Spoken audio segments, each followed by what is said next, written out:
Today we're going to be talking about bathing a baby. So the first thing you want to make sure is that your bath is on a flat surface. It's ideal to use a dining room table or a higher platform, especially if you've had a cesarean section.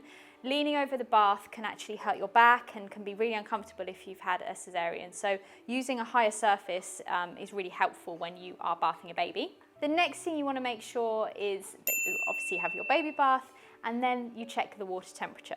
Now you can use your elbow and dip your elbow in the water to check the temperature. This feels like a nice temperature. The reason we say your elbow is because it's a little bit more sensitive to temperature than your fingers or your hand would be.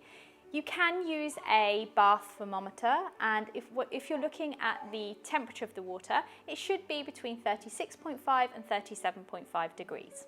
So when you're supporting your baby in the bath, you want to make sure that you're holding them underneath the arm. We want to make sure you're supporting the back of their neck and underneath their arm. Now this bath does have a good supportive part for the head, so you don't need to worry too much. But it's better if you can make sure that their body is submerged in the water. They tend to like it a bit more if they are under the water. Now, some babies do like to put like a flannel over the top of them because it keeps them warmer, especially if their shoulders are poking out of the bath. Now, some people like to to wash the baby's hair in the bath. Another way you can do it is by holding your baby like this. So you swaddle them in the towel, and then we just pour the water on your baby's head, like this. Now, when you have a newborn baby, you don't need to use any products for a couple of weeks if you don't want to. But when they get a bit older, I would just stick to the really baby sensitive products. So nothing that smells too strong, things that are very gentle on their skin.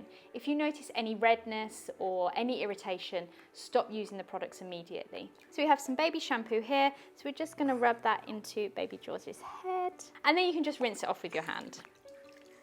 Now you can bath your baby every day if you want to, but that can irritate their skin and wash away the natural oils. 2 to 3 times a week is perfectly fine. They don't go anywhere, they don't get dirty, so you don't have to worry too much.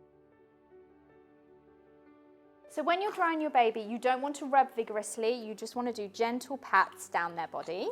Make sure you get into all of their little creases, make sure you pat their head dry. Now, if you're using some oil, some natural oil I normally recommend for the skin, put a tiny piece in the palm of your hand, rub it together, and you can give them a little bit of a massage. So the frequency of bathing your baby is completely up to you. Some people like to do it as part of a daily routine, do it at the same time every day before bed, so your baby learns when bedtime is coming. Be cautious if you do notice skin problems or dryness, you might need to skip that and just do like a face and a bum wash every day at the same time instead. With regards to the air conditioning, it's a good idea to turn the air conditioning off, especially if it's blowing directly on the bath because your baby can get cold. You don't need to bath them for too long.